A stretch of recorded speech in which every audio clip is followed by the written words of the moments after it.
absolutely positively have to remove bloodstains from a clown suit, make it the Bone Metal Zone. It'll kick your ass. It's the Bone Metal Zone. So with Manson, are you actually still physically involved with it?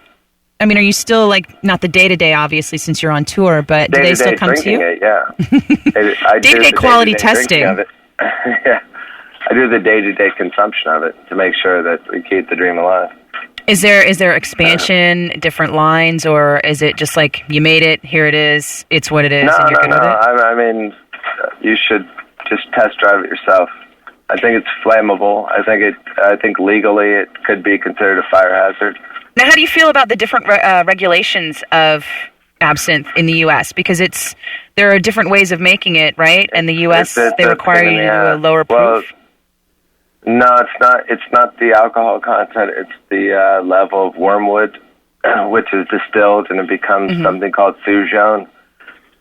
And the Manson that I've made is the highest possible legal content in the universe, or in the world, and it's the most authentic in the spirit of back in the day with Toulouse-Lautrec or Van Gogh or any of those people. But the thing that made people go crazy with absinthe in the past, back in the it was poor distilling, wasn't it? Was poor distillation, and it was too much alcohol. So, when you buy absinthe from, a lot of people go to, the Czech Republic, or they go to Amsterdam and they get absinthe. It's just like moonshine with licorice flavor. It's very different. And I made a very authentic, based on, the most, survived recipe, because the Swiss continued to always make it. It was never really forbidden in Switzerland, because in Switzerland, they're I don't know what they are. What are they? Pacifists, communists? They're neutral. Yeah. All I know is that I had to have a court case in Zurich for defaming God. Really? That's illegal over there? Well, it's in Zurich. There's more churches than anywhere in the world in Zurich, but also ecstasy is legal. I don't really know how that adds up, but the point being that I just said it was an artistic statement, and they asked me for my autograph, and the judge said, "You're free." And then I went and did my rock and roll. So there's been a lot of hypocrisy in the persecution that you've had to deal with around the world, I guess. I mean, I knew it was here in the U.S., but the banning, and I mean, at some point, do you just wake up and think that it's just silly? You don't understand why it keeps going on? Well, I've always woke up and thought it was silly. I mean, I thought it was silly. That's why I started the band in the first place. But I think our last show was in Hungary, and they prayed for us not to come. But I guess their prayers were not answered, because we did come. Well, sometimes there's no stopping it. That sounds a little bit dirty. I want to curb myself on that one. So with your painting, are you still doing a lot of that artwork, or is that on hold while you tour, or was it a phase? No, it's not a phase. I just can't so much when I'm touring, because I need a stable environment for at least one day. So when I have a place where there's 2 days off, I could probably paint. Last night I urinated on the curtains in the hotel. That was my paint job. They deserved it. There's a fine line between art and trash, isn't there?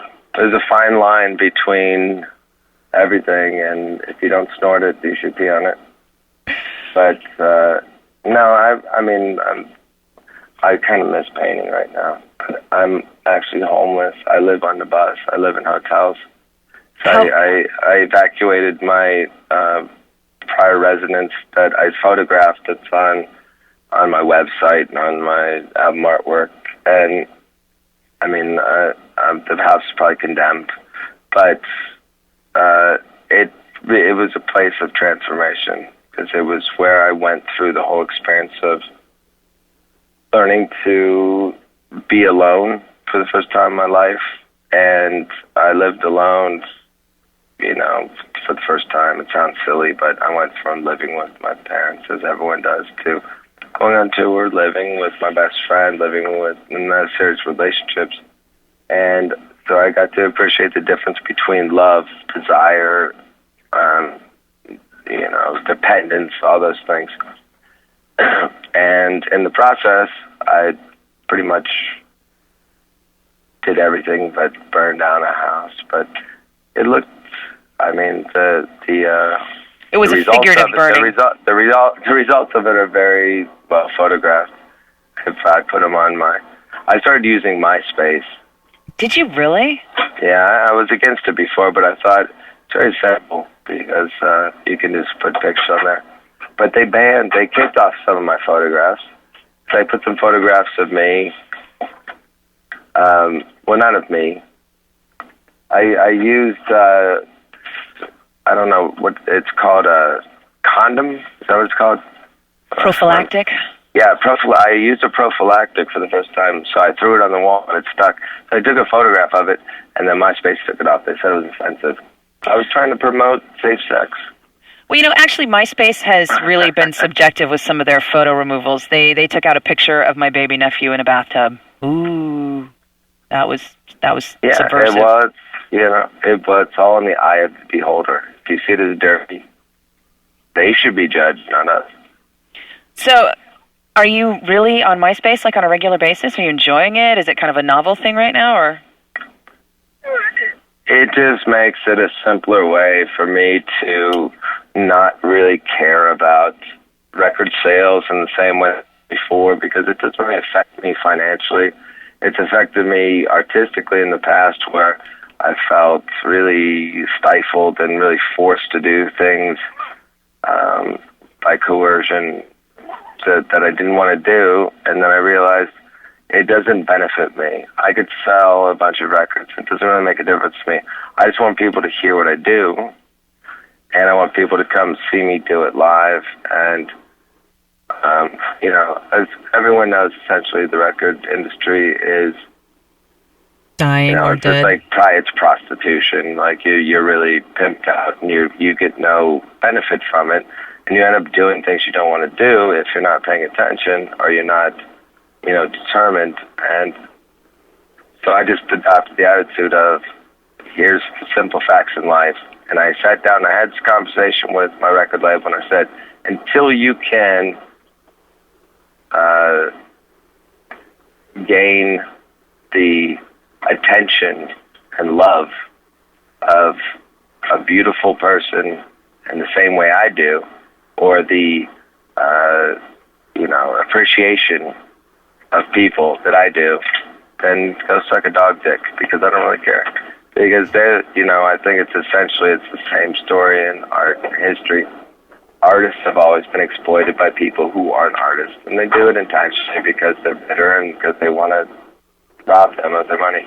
I'm not going to be complaining and woe is me and all that. I'm just making it simple. I'm like, I don't really care. You don't like my record? Put it out. I'll put it on MySpace. Doesn't matter to me. I'll do what I want. The Bone Metal Sound.